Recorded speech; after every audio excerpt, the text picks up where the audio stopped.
नमः शिवाय। श्रावण मास महात्म 22वां अध्याय। ईश्वर बोले, हे मुनि श्रेष्ठ, श्रावण मास में कृष्ण पक्ष की चतुर्थी के दिन सभी वांछित फल प्रदान करने वाला संकष्टहरण नामक व्रत करना चाहिए। तब सनत कुमार बोले, किस विधि से यह व्रत किया जाता है, इस व्रत में क्या करना चाहिए, किस देवता का पूजन करना चाहिए और इसका उद्यापन कब करना चाहिए, इसके विषय में मुझे विस्तार पूर्वक बताइए। तब ईश्वर बोले, चतुर्थी के दिन प्रातः उठकर दंत धावन करके इस संकष्टहरण नामक शुभ व्रत को करने के लिए इस तरह संकल्प ग्रहण करना चाहिए। हे देवेश, आज मैं चंद्रमा के उदय होने तक निराहार रहूंगा और रात्रि में आपकी पूजा करके भोजन करूंगा। संकट से मेरा उद्धार कीजिए। हे ब्रह्मपुत्र, इस प्रकार संकल्प करके शुभ काले तिलों से युक्त जल से स्नान करके समस्त आहिंग कृत्य संपन्न करने के बाद गणपति की पूजा करनी चाहिए। बुद्धिमान को चाहिए कि 3 माशे अथवा उसके आधे परिमाण अथवा 1 माशे स्वर्ण से अथवा अपनी शक्ति के अनुसार स्वर्ण की प्रतिमा बनाए। स्वर्ण के अभाव में चांदी अथवा तांबे की प्रतिमा ही सुखपूर्वक बनाए। यदि निर्धन हो तो वह मिट्टी की ही शुभ प्रतिमा बना ले, किंतु इसमें वित्त शाठ्य न करे, क्योंकि ऐसा करने पर कार्य नष्ट हो जाता है।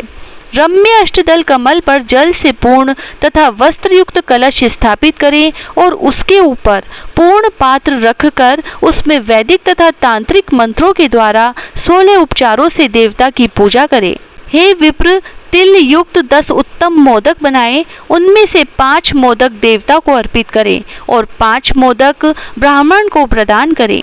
भक्ति भाव से उस विप्र की देवता की भांति पूजा करें और यथाशक्ति दक्षिणा देकर यह प्रार्थना करें, हे विप्रवरी, आपको नमस्कार है। हे देव, मैं आपको फल तथा दक्षिणा से युक्त 5 मोदक प्रदान करता हूँ।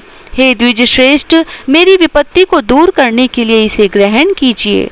हे विप्र रूप गणेश्वर, मेरे द्वारा जो भी कम अधिक अथवा द्रव्यहीन कृत्य किया गया हो वह सब पूर्णता को प्राप्त हो। इसके बाद स्वादिष्ट अन्न से ब्राह्मणों को प्रसन्नता पूर्वक भोजन कराएं। उसके बाद चंद्रमा को अर्घ्य प्रदान करें। उसका मंत्र प्रारंभ से सुनिए। हे क्षीर सागर से प्रादुर्भूत, हे सुधा रूप, हे निशाकर, हे गणेश की प्रीति को बढ़ाने वाले, मेरे द्वारा किए गए अर्घ्य को ग्रहण कीजिए। इस विधान के करने पर गणेश्वर प्रसन्न होते हैं और वांछित फल प्रदान करते हैं। अतः इस व्रत को अवश्य करना चाहिए। इस व्रत का अनुष्ठान करने से विद्यार्थी विद्या प्राप्त करता है, धन चाहने वाला धन पा जाता है, पुत्र की अभिलाषा रखने वाला पुत्र प्राप्त करता है, मोक्ष चाहने वाला उत्तम गति प्राप्त करता है, कार्य की सिद्धि चाहने वाले का कार्य सिद्ध हो जाता है और रोगी रोग से मुक्त हो जाता है। विपत्तियों में पड़े हुए व्याकुल चित्त वाले, चिंता से ग्रस्त मन वाले तथा जिन्हें अपने स्वजनों का वियोग हो गया हो, उन मनुष्यों का दुख दूर हो जाता है। यह व्रत मनुष्यों के सभी कष्टों का निवारण करने वाला, उन्हें सभी अभिष्ट फल प्रदान करने वाला, पुत्र पौत्र आदि देने वाला तथा सभी प्रकार की संपत्ति प्रदान कराने वाला है। ओम नमो हेरंबाय मद मोदिताय संकष्टस्य निवारणाय स्वाहा को बोलना चाहिए। बुद्धिमान व्यक्ति को चाहिए कि इंद्र आदि लोकपालों की सभी दिशाओं में पूजा करें।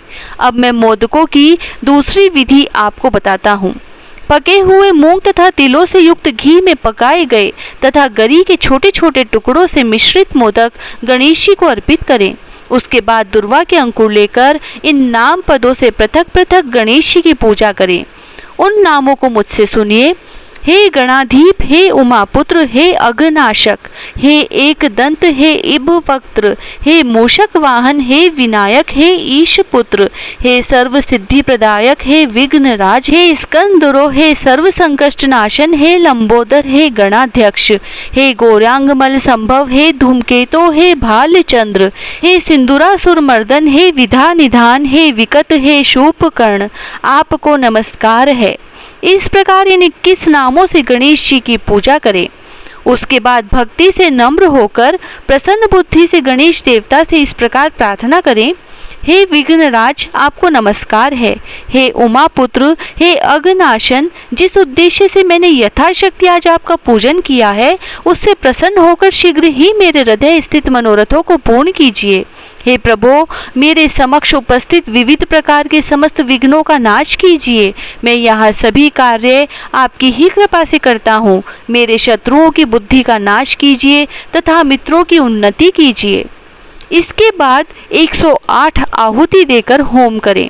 उसके बाद व्रत की संपूर्णता के लिए मोदकों का वायन प्रदान करें। वायन प्रदान करते समय कहें, गणेश जी की प्रसन्नता के लिए मैं 7 लड्डुओं तथा 7 मोदकों का वायन फल सहित ब्राह्मणों को प्रदान करता हूँ। उसके बाद हे सत्तम, पुण्यदायिनी कथा सुनकर इस मंत्र के द्वारा 5 बार प्रयत्न पूर्वक चंद्रमा को अर्घ्य प्रदान करें। शिरोधारणव संभूते अत्रि गोत्र समुदव ग्रहणारघ्यम मया दत्तम रोहिण्या सहित शशीन।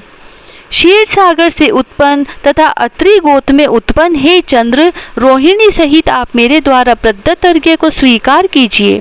उसके बाद अपने अपराध के लिए देवता से क्षमा प्रार्थना करें और सामर्थ्य के अनुसार ब्राह्मणों को भोजन कराएं तथा ब्राह्मणों को जो अर्पित किया हो उसके अवशिष्ट भोजन को स्वयं ग्रहण करें। मौन होकर 7 ग्रास ग्रहण करें और अशक्त हो तो इच्छा अनुसार भोजन करें। इस प्रकार 3 मास अथवा 4 मास तक विधान पूर्वक इस व्रत को करें। उसके बाद बुद्धिमान को चाहिए कि 5वें महीने में उद्यापन करें। उद्यापन के लिए बुद्धिमान को अपने सामर्थ्य के अनुसार स्वर्णमयी गणेश प्रतिमा बनानी चाहिए। उसके बाद उस भक्ति संपन्न मनुष्य को पूर्वोक्त विधान से चंदन, सुगंधित द्रव्य तथा अनेक प्रकार के सुंदर पुष्पों से पूजा करनी चाहिए और एकाग्रचित होकर नारिकेल फल से अर्घ्य प्रदान करना चाहिए। पायस से युक्त सूप में फल रखकर और उसे लाल वस्त्र से लपेटकर यह वायन भक्त ब्राह्मण को प्रदान करें। साथ ही स्वर्ण की गणपति की प्रतिमा भी दक्षिणा सहित उन्हें दें। व्रत की पूर्णता के लिए एक आढ़क तिल का दान करें। उसके बाद विघ्नेश प्रसन्न हो ऐसा कहकर देवता से क्षमा प्रार्थना करें। इस प्रकार उद्यापन करने से अश्वमेघ यज्ञ का फल प्राप्त होता है और मनोवांछित सभी कार्य सिद्ध हो जाते हैं। हे सत्तम, पूर्व कल्प में स्कंद कुमार के चले जाने पर पार्वती ने मेरी आज्ञा से 4 महीने तक इस व्रत को किया था। तब 5वें महीने में पार्वती ने कार्तिकेय को प्राप्त किया था। समुद्र पान के समय अगस्त्य जी ने इस व्रत को किया था और 3 माह में विघ्नेश्वर की कृपा से उन्होंने सिद्धि प्राप्त कर ली। हे विपेंद्र, राजा नल के लिए दमयंती ने 6 महीने तक इस व्रत को किया था। तब नल को खोजती हुई दमयंती को वे मिल गए थे। जब चित्रलेखा अनिरुद्ध को बाणासुर के नगर में ले गई थी तब वह कहाँ गया और उसे कौन ले गया, यह सोचकर प्रद्युम्न व्याकुल हो गए।